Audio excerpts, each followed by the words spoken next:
Imagine que você estuda em uma escola onde durante um passeio uma de suas colegas acaba sendo morta brutalmente. Imagine também que após o funeral dessa mesma colega de sala, ela aparece viva no outro dia como se nada tivesse acontecido. É isso que nós vamos ver no vídeo de hoje na história de Tomie. Esse vídeo eu vou ter que dividir ele em 4 partes. Sim, em 4 partes. Por quê? Como vocês estão vendo, ele tem 2 volumes grandes. Então o vídeo vai ficar muito longo se eu fosse contar a história completa dos 2 volumes de uma vez. O vídeo vai ficar gigante. Então eu decidi separar ele em 2 partes. 2 partes do volume 1 e 2 partes do volume 2. Se você não quiser perder esses próximos vídeos que eu vou trazer aqui pro canal, eu digo pra você dar o like aqui nesse vídeo, se inscrever no canal e também ativar o sininho para você não perder esses próximos vídeos que estão vindo aí. Mas se vocês fizeram tudo isso, eu digo para você entrar no seu quarto, apagar as luzes, porque a história vai começar agora.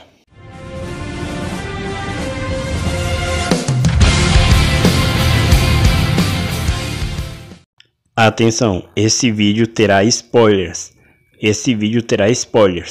A história começa mostrando o funeral da Tomie. Ela foi atacada por um maníaco que acabou desmembrando o corpo dela, tanto que ninguém achou todas as partes dela ainda. Após o funeral, o professor da escola tá dando-lhe um aconselhamento aos alunos, que eles vão tirar uma lição boa dessa tragédia, que agora ninguém mais vai poder andar sozinho ali, andar sempre acompanhada, principalmente as garotas. Enquanto ele tá dando esse sermão aí, a Tomie aparece ali viva. Todo mundo fica extremamente chocado com aquilo, tanto que o pessoal até começa a considerar se ela tinha talvez uma irmã gêmea.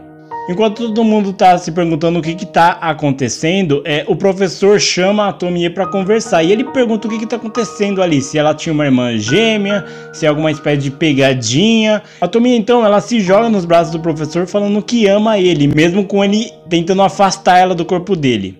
Depois de um tempo, o pessoal encontra aquele mesmo professor em estado completo de paranoia. Depois disso, todo mundo começa meio que evitar a Tomie por motivos óbvios. E ela também nos pergunta por que todo mundo está sendo fria com ela, principalmente a única amiga que ela tinha, que é a Areiko. A Areiko e a Tomie, elas estão conversando e a Tomie até fala que ela tá um pouco assim chateada com todo mundo tentando evitar ela. Quando elas estão passando por uma ponte, a Tomie por algum motivo para nessa ponte e começa a olhar lá para baixo. Isso causa um pânico na Areiko, fazendo com que ela corra e acabe fugindo de lá. Quando ela volta para a escola, ela encontra com um amigo dela, o Kenichi, e o Kenichi fala que talvez a Tomie tenha voltado para se vingar do que aconteceu e que eles vão ter que ir até a polícia. Nesse momento, a gente descobre o que está acontecendo aqui. A Tomie ela tinha um relacionamento com o Kenichi e quando eles tinham ido fazer uma excursão em um templo ali próximo, enquanto todo mundo estava se divertindo ali, a Tomie tentou meio que jogar um certo charme no professor que estava ali observando os alunos de canto. Quando o Kenichi vê isso, ele fica um pouco com ciúmes e confronta os dois. A Tomie começa a jogar na cara dele que sim, ela tá tendo um relacionamento com o professor e por conta dessa discussão que desencadeia lá em cima, o Kenichi acaba meio que batendo na Tomie, fazendo com que ela caia daquele morro que ela tava, morrendo no processo. Quando ele chega lá embaixo, eles ficam desesperados, só que quando o Kenichi vai chamar uma ambulância, aquele professor fala que se ele chamar a ambulância, vão ver que ela tá morta e alguém vai ter que se responsabilizar por aquilo. Como todo mundo ali meio que não gostava muito da Tomie, porque ela era uma menina muito convencida, arrogante, o pessoal meio que fala que não é justo que ele vá preso por conta de uma coisa ruim que ela fez. Então o professor tem uma ideia. Como todos ali têm aula de oficina, ele pergunta se alguém trouxe uma caixa de ferramentas. O professor então ele fala para todos os meninos ficarem ali, ajudando eles a desmembrar o corpo da Tomie. Eles fazem isso e eles picotam o corpo dela em 42 pedaços. E cada um fica com a missão de se livrar desse pedaço da Tomie. O pedaço que a Areiko ficou, ela jogou exatamente naquela ponte que a Tomie estava olhando. Voltando para a escola, enquanto o Kenichi e a Areiko comentam de ir para a polícia se entregar, explicar o que aconteceu, os outros alunos ficam sabendo que eles estão com essa ideia e vão atrás deles para impedir que eles façam isso. Uma perseguição insana começa ali, porque ninguém quer ir para a cadeia por causa da Tomie, porque ela era uma menina escrota e babaca. Acontece que quando eles estão prestes a matar a Areiko e o Kenichi, a Tomie aparece ali. E como ela aparece ali, todos começam a fugir com medo dela. menos o Kenichi, que é encontrado depois em um estado total de paranoia. Um tempo depois, é contado que a Reiko, ela acabou se mudando dali junto com os pais dela, e que um tempo depois ela até ficou sabendo que a sala dela teve uma grande desistência, a ponto de não ter mais ninguém na sala dela, tanto que 2 pessoas acabaram até cometendo suicídio. Quando a Tomie está caminhando na praia, ela encontra uma sacola e ela reconhece aquela sacola. É a mesma sacola que ela usou para desfazer da parte do corpo da Tomie. Só que mesmo sabendo que aquilo está vazio, ela sabe que de alguma forma a Tomie irá voltar. Algum tempo após isso, o professor ele acabou sendo levado para uma clínica psiquiátrica, só que ele acabou fugindo de lá e ninguém sabe onde ele foi parar. Em outro hospital nós conhecemos a nossa garota Yukiko Mio. Ela tá lá esperando um transplante de rim para poder voltar à vida normal. Ela até comenta com o amigo dela, o Tadashi, que ela sente vontade de sair de novo, poder ir pra escola, pro shopping e fazer essas coisas de adolescentes normais. Só que enquanto ela não receber esse transplante de rim, ela não vai poder fazer isso. O Tadashi conversa um pouco com ela, só que depois ele vai embora. E a Mio, ela olha pela janela e vê que ele estava se encontrando na verdade com outra garota. E ela até comenta que essa garota é bem bonita. Um tempo depois, essa mesma garota que estava conversando com o Tadashi lá embaixo, ela vai visitar a Mio. E ela fala que ela não quer mais que a Mio encontre o Tadashi. Se o Tadashi for pra lá, é pra ela dar um chute nele de uma vez, porque ele vai lá só por obrigação. E que ele até mesmo comentou que até deseja que ela morra pra ele não precisar mais perder o tempo dele indo lá. A Mio não acredita nisso, ela até fica um pouco irritada, e expulsa a Tomie de lá. Outro dia o Tadashi ele vai visitar a Mio, só que a Mio não quer falar com ele. E ela até mesmo fala que ele não precisa mais voltar ali. Mais tarde o Tadashi encontra com aquela garota e ela começa a falar que ela foi visitar a Mio, que a Mio falou umas coisas um pouco esquisitas, que ela estava até mesmo tendo um caso com um dos médicos ali do hospital. O Tadashi ele não acredita nisso, obviamente, porque ele conhece a Mio, e ele pergunta por que ela tá mentindo sobre isso. Só que ao invés de responder essa pergunta, ela desvia o foco, porque ela vê uma loja de joias ali e ela pede pro Tadashi comprar. Só que como o Tadashi é um adolescente, ele não teria dinheiro para comprar aquilo, e ele diz que não quer mais roubar as coisas da casa dele para poder conseguir o dinheiro para comprar as coisas para ela. Isso irrita aquela menina que fala que se ele não tem condições de comprar o que ela quer, ela vai procurar alguém que possa. Isso o Tadashi começa a se questionar que é bem mais estranho do que ele pensou, porque o jeito que ele encontrou ela no meio de uma praia ali, e que não importava o quanto ele tentasse esquecer, sempre que ele olhava para ela, ele via o rosto daquela garota que foi mutilada. E que até mesmo a pinta que elas tinham era a mesma. Quando o Tadashi está voltando pro hospital para falar com a Mio e se desculpar por tudo que aconteceu, aquela garota aparece de novo. Ela fala que ela fez isso só para dar um susto nele, mas que ela ama ele de verdade. Enquanto eles estão passeando ali durante a noite, o Tadashi está bastante quieto e ela também pergunta por que ele está assim, sendo que ele não é quieto. O Tadashi então ele puxa um estilete e mutila aquela garota. Obviamente a polícia chega, a ambulância também, só que a garota já estava morta. E quando ele é questionado do porquê ele fez isso, ele não sabe explicar. Ele só fala que ele teve um desejo absurdamente forte de matar aquela garota, mesmo que ele não tivesse nenhum motivo para fazer isso. Quando o corpo daquela garota chega até o hospital, eles percebem que ela tem o mesmo tipo sanguíneo que a Mio. Então eles têm a ideia de fazer o transplante do rim daquela garota para Mio. Só que eles precisam de autorização de alguém para fazer isso. Nesse momento aparece um cara lá se dizendo ser pai daquela garota.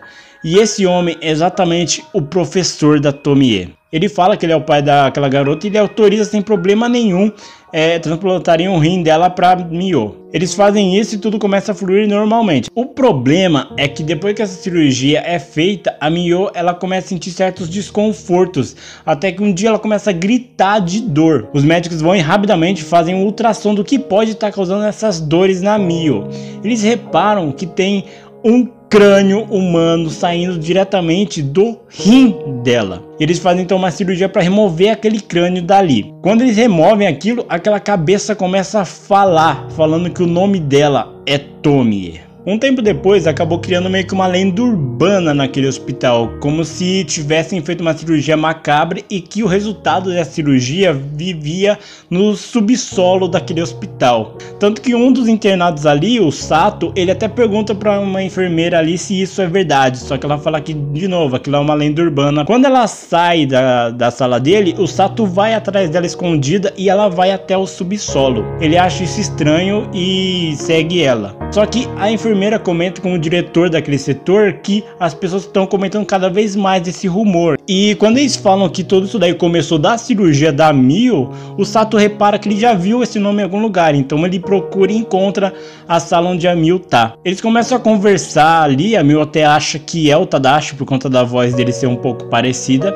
E ela comenta que se ela fosse um pouco mais bonita, talvez o Tadashi até reparasse mais dela e ficasse mais tempo com ela. Só que o Sato fala que ela tem um certo charme, que ela não precisa ser linda para chamar a atenção dos homens. Nesse momento, o diretor do hospital chega ali na Tomie e começa a conversar com ela. Só que como ela não poderia receber nenhum tipo de visita, o Sato sai escondido dali. Acontece que eles estão um pouco preocupados porque aquele crânio que eles removeram do rim da Mio, aquela coisa continua crescendo e aquilo ali não morria. E eles não conseguiam entender o porquê. Parecia que aquilo cada vez mais crescia. E que se esse negócio só cresce, pode ser que ainda tenha vestígios dele dentro da Mio. E eles então decidem usar raios gama para matar aquela criatura, porque aparentemente nada mais consegue matar. Então se eles conseguirem matar aquela criatura, eles vão conseguir limpar 100% o corpo da Mio. No outro dia, quando eles voltam lá, aquela coisa não matou aquela criatura, mas sim deixou ela um pouco mais desenvolvida, tanto que agora ela até consegue balbuciar mais coisas. Ela fala que ela toda noite ela se sente observada por alguma coisa dentro de um armário específico ali. Os médicos não dão muita bola, só que ela começa a falar com o doutor que tá ali, falando que ele é muito lindo e tal. Tanto que aquele doutor ele fala: meu, eu não quero mais trabalhar aqui, se você quiser continuar com esse experimento, você continua sozinho. E ele vai embora. Depois disso, começa a ter umas certas mudanças na Mio, porque por exemplo, a cirurgia que eles fizeram deixou uma cicatriz, e essa cicatriz do nada desapareceu em apenas 2 dias, tanto que até mesmo o cabelo dela, que era um pouco mais crespo, tá mais liso e tá comprido, até mesmo a altura dela mudou. Ela então começa a se arrumar e vai até o quarto do Sato para falar com ele. Só que o Sato, ele meio que não dá tanta bola assim para ela, porque ela fala que ela sempre sonhou em poder sair do hospital e ter uma vida de novela como o Tadashi. Só que como o Tadashi não tá dando mais bola para ela, ela aceita ficar com o Sato. Só que o Sato fala que ele não quer servir de tapa-buraco para ela. Se o Tadashi não quer, ele serve. E eles acabam tendo uma discussão, tanto que a Mio começa a humilhar o Sato ali. O Sato ele fica um pouco assustado, porque ele fala: caramba, nem parece ser a mesma pessoa. E quando a Mio chega no quarto dela, ela até mesmo repara que de fato ela nunca falaria umas coisas dessas. E ela até repara que ela tá parecendo com outra pessoa. Naquela noite, o Sato ele decide então de uma vez por todas ir até o subsolo ver se tinha alguma coisa lá. Quando ele tá chegando na sala, ele vê alguém saindo de lá, ele não sabe quem é, mas alguém saiu de lá. Quando ele entra naquela sala, o pote onde estava aquela criatura agora tem uma mulher completamente ali. Ele até pede desculpa que não sabia que tinha ninguém tomando banho, e aquela garota sai de lá e vai até a sala onde a Mio tava. A Mio, obviamente, ela se assusta, fazendo com que o médico vá até aquela sala e acabe tirando a Tomie dali no desespero. No outro dia, o diretor do hospital e esse mesmo médico, eles vão até ali e reparam que fugiu aquela criatura, mas eles reparam que se essa criatura conseguiu se desenvolver ao ponto de crescer, ao ponto de conseguir sair por aí caminhando, então isso pode ser uma espécie de câncer benigno. No outro dia, quando eles vão até o hospital de novo, até o subsolo, o doutor e o diretor ali daquele setor encontram a Tomie. Ela tá com aquele outro pedaço que era de membros inferiores e ela taca fogo naquela criatura. O doutor ele fica pistola com ela, porque aquela era a única chance deles conseguirem até mesmo desenvolver uma cura de doenças. Porque se a Tomie consegue curar as coisas, então talvez eles pudessem usar aquilo. Nesse momento, alguém sai daquele armário que a Tomie comentou que era observada, e o professor dela sai de lá. Ele começa então a espalhar gasolina por todo aquele local e acende um fósforo, iniciando um grande incêndio ali. Enquanto toda essa confusão está acontecendo com aquele incêndio, o Sato corre até a sala que a Mio tá, só que quando ele abre a porta, a Mio tá completamente diferente agora, totalmente arrumada, e ela sai e fala que o nome dela é Tomie, para ele nunca esquecer disso. Um tempo depois, eles conseguiram controlar aquele incêndio, encontraram os dois corpos ali, do doutor e do diretor do hospital, e também de uma mulher que eles não conseguiram identificar quem é. Uma noite chuvosa, nós vemos uma garota conversando com o pai dela, e nesse momento alguém toca a campainha. Quando ela vai atender, essa mulher fala que ela tá perdida, então ela pede para se abrigar na casa daquele senhor, e eles concedem isso. Alguns meses depois, nós vamos até uma escola onde nós conhecemos a Tsukiko. Ela é uma garota que participa do clube de fotografia da escola e ela usa desse artifício para tirar fotos de garotos e vender essas fotos para as garotas que gostam deles. Um tempo depois, pedem para ela tirar foto de um garoto chamado Koji, que é um dos garotos mais populares ali da escola. Quando ela chega para tirar fotos dele, ele até comenta que a vida dela deve ser bem puxada, já que direto ela tem que tirar fotos dele. Enquanto ela tá fotografando ele, ela repara que tem uma garota observando eles. Essa garota é a Tomie. Ela é do conselho de disciplina ali da escola e ela até fica um pouco receosa de que essa garota possa acabar meio que dando problemas para ela. Um tempo depois é revelado que na verdade ela tira fotos do Koji para ela mesma porque ela é apaixonada por ele. No outro dia ela tá vendendo por um preço absurdo fotos de um garoto para uma outra menina. E nesse momento a Tomie aparece junto com dois seguranças dela, digamos assim, e ela acaba confiscando aquelas fotos. E a Tomie até fala para ela dar graças a Deus que ela não tá reportando isso para a diretoria da escola, porque ela iria pegar uma suspensão ou coisa pior. A Tsukiko ela fica puta com isso, né? Porque a garota meio que queimou o filme dela, só que ela decide que ela vai recuperar as fotos dela. Quando ela tá conversando com as amigas dela sobre recuperar essas fotos, o Koji chama ela. Só que o Koji fala pra ela conseguir fotos da Tomie pra ele. Ela fica um pouco magoada com isso porque ela gosta dele há bastante tempo e agora ele vai fazer ela tirar fotos da garota que quebrou o negócio dela. Quando ela começa a seguir a Tomie para tirar as fotos dela, a Tomie vê e autoriza que ela tire fotos. E quando ela tá fazendo isso, tirando fotos, o diretor da escola acaba aparecendo ali. E por isso ela acaba pegando uma suspensão. A Tomie até mesmo tinha comentado para quando ela tirasse essas fotos, ela espalhar para a escola inteira. Quando a Tsukiko tá revendo as fotos da Tomie, ela repara que as fotos têm alguma coisa muito bizarra que apareceu em todas as fotos, mesmo aquilo não estando lá. Então ela pensa, pô, ela falou pra eu ir e acabar espalhando isso pra escola inteira. E é isso que ela faz. Ela pega essas fotos bizarras e joga pra todos ali no pátio da escola. E todos acabam vendo essas fotos, inclusive a Tomie. A Tsukiko ela começa a sair dali correndo, que ela sabe que vai dar problema se pegarem ela. Só que o Koji, ele pega ela pelo braço e leva ela até um lugar mais escondido, porque ele fala que ele ouviu a Tomie falando pros amigos dela matarem a Tsukiko. Ela não acredita muito nisso, mas tudo bem. O Koji consegue despistar um dos garotos ali, só que quando ele tá sozinho com a Tsukiko, ele tenta matar ela, falando que isso foi uma ordem da Tomie. Ela consegue escapar e ela foge pra casa dela. Quando ela tá na casa dela, a mãe dela fala que vai ter que viajar, ficar mais ou menos uma semana fora pra cuidar de negócios junto com o pai da Tsukiko, e que é pra ela ficar na casa dela, já que ela tá de suspensão, ela não teria muito por que sair. Quando a mãe dela sai, ela ouve um barulho do lado de fora e quando ela vai ver, é a Tomie que tá ali. Ela fala pra Tomie ir embora, só que quando a Tsukiko vai sair, os amigos da Tomie estão ali também. A Tomie fala que não quer fazer mal nenhum a ela, só querem conversar. Só que ela começa a conversar, falando que não queria prejudicar a Tsukiko e tal. Só que a Tsukiko sabe que ela tá sendo falsa e ela acaba falando isso na cara dela, falando que essa ação dela deixa ela enojada, que ela é uma aberração. Isso irrita num nível a Tomie que ela começa até mesmo a ficar meio maluca. Ela começa a gritar e os amigos dela que estavam do lado de fora entram. Ela começa a ficar desesperada e falar para eles cortarem o tumor que tá saindo da cara dela. Quando ela tá tendo todo aquele desespero, eles pegam a Tsukiko e amarram ela na mesa, fazendo com que ela não consiga fugir. A Tomie tá desesperada, gritando para eles arrancarem esse tumor dela, e eles acabam decapitando a Tomie. Quando eles estão ali assustados, porque em teoria era só para eles arrancarem um tumor, não era para arrancar a cabeça toda da garota, eles acabam meio que pensando em matar a Tsukiko, porque ela presenciou um assassinato, e mesmo que ela diga que não vai falar nada, ela poderia falar, então é melhor não ter pontas soltas. Quando eles vão matar a Tsukiko, mesmo com a cabeça decapitada, a Tomie começa a gritar, falando para eles removerem aquele tumor, colocar fogo, alguma coisa. E a Tsukiko fica ali sozinha, eles vão embora e ela fica ali sozinha.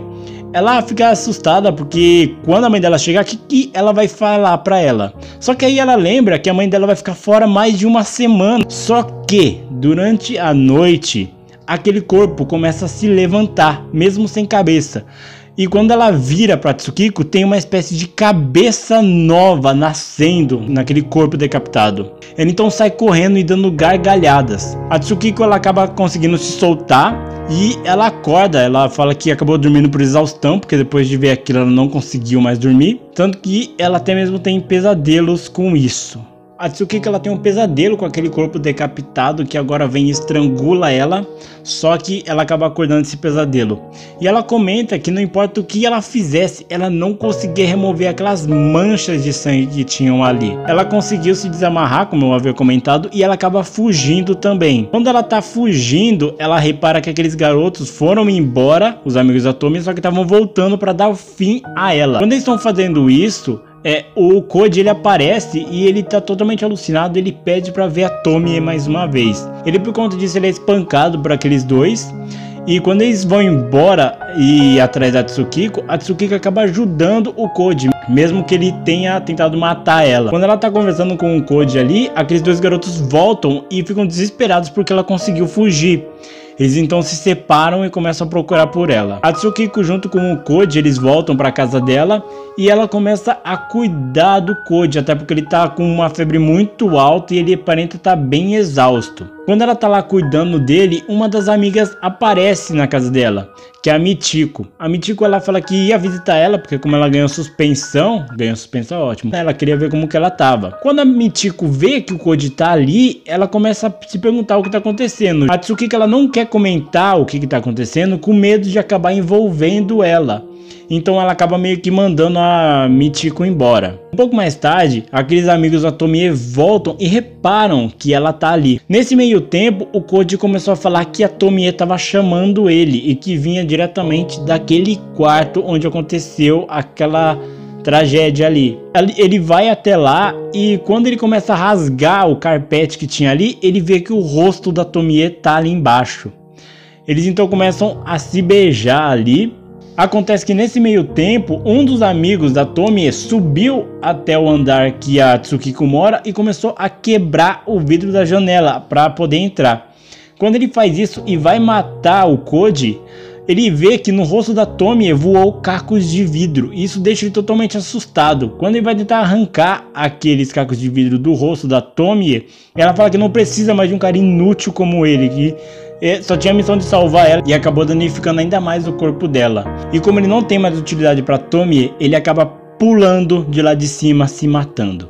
O Koji ele fica ainda mais assustado e começa a querer arrancar a Tomie dali de dentro. Só que ela só vai até um certo ponto. Então ele pega um pedaço de caco de vidro que tem ali e acaba cortando a Tomie de novo. Acontece que depois que ele faz isso, a Tomie desmancha ali no chão. E como aquele garoto, amigo da Tomie, tinha cometido suicídio, a polícia chegou ali. E quando eles veem que tem alguém do apartamento que esse garoto pulou, eles invadem ali. Tanto a Tsukiko como o Koji são levados para a delegacia, só que o Koji não consegue mais falar absolutamente nada, ele tá totalmente em choque. A Tsukiko ela é interrogada, só que toda vez que ela fala o que aconteceu, ninguém acredita. Aí eles falam que como tinha sangue humano ali, eles não podem simplesmente deixar pra lá esse caso, eles têm que ir investigando até o fim. Só que pela ausência de um corpo e por ter apenas um sangue ali, eles acabam meio que arquivando aquele caso. É revelado que o Koji ele foi parar em um hospital psiquiátrico E a Tsukiko, ela vai lá se despedir dele porque ela vai acabar se mudando junto com a mãe dela, vai ir para onde o pai dela tá trabalhando. Antes disso, ela também vai e entrega as fotos que ela tinha tirado para Michiko. E depois de um tempo, o Koji fala que aquele mesmo carpete que ele acabou salvando a Tomie simplesmente apareceu na frente do hospital. E conforme o tempo passava, aquilo começava a crescer, como se tivesse algo brotando de dentro daquele carpete. E com o tempo foi mostrando que eram várias Tomies que estavam nascendo daquele carpete. E mesmo que elas estivessem já de um tamanho grande, as pessoas passavam por ali e parecia que elas não enxergavam aquilo, se é que aquele carpete realmente estava lá. Até um ponto que elas começaram a chamar ele. E é assim que acaba a primeira parte do volume 1 de Tomie. Tomie é o primeiro mangá feito por Junji Ito, tanto que se vocês viram o vídeo que eu fiz há um tempo atrás aí, nos primeiros vídeos do canal do Uzumaki, vocês repararam na queda da qualidade que teve desse mangá do Tomie até o Uzumaki, porque esse aqui é o primeiro trabalho, então a arte do Junji Ito ainda não era tão desenvolvida assim. A história, ela começa por um clichê, basicamente, que é aquela história da pessoa que morreu, mas voltou. E mesmo sendo histórias meio que passando em tempos diferentes, em locais diferentes, elas parecem ter uma certa conexão. E sim, elas têm uma conexão. Mais pra frente nós vamos ver isso. Acontece que a Tomie, ela não só é uma pessoa, uma espécie de garota slasher, que volta pra matar as outras garotas que fizeram com que ela acabasse morrendo. Não, ela usa de algum mecanismo para fazer as pessoas se vingarem por ela. Se ela tá com um cara, é porque esse cara vai servir para um propósito dela lá na frente. Se ela tá fazendo tal coisa, é porque ela vai fazer algo de mal a uma pessoa X. E você repara que mesmo quando ela estava viva, antes de acontecer isso com ela, ela já era citada como uma garota um pouco estranha pelas pessoas que conheciam ela. A Pipoca Nankin, eles publicaram esse mangá aqui no Brasil, concluindo a história de Tomie. E também eles estão com outros anúncios de outros mangás do Junji Ito que estão por vir também, que inclusive é fantástico. Se vocês quiserem ver a próxima parte do mangá de Tomie, que eu vou lançar na próxima semana, se inscreve aqui no canal, ativa o sininho, dê o like e comente aqui embaixo o que vocês acham, qual a obra do Junji Ito que vocês mais gostam, que eu particularmente é o Uzumaki. Se vocês quiserem também ver a história do Uzumaki que eu contei aqui no canal, eu vou deixar um link aqui embaixo, embora o vídeo não seja muito bom porque eu ainda estava no início. Não que esse vídeo seja muito bom também, mas enfim. Então é isso, pessoal, agradeço bastante a audiência de vocês e até mais.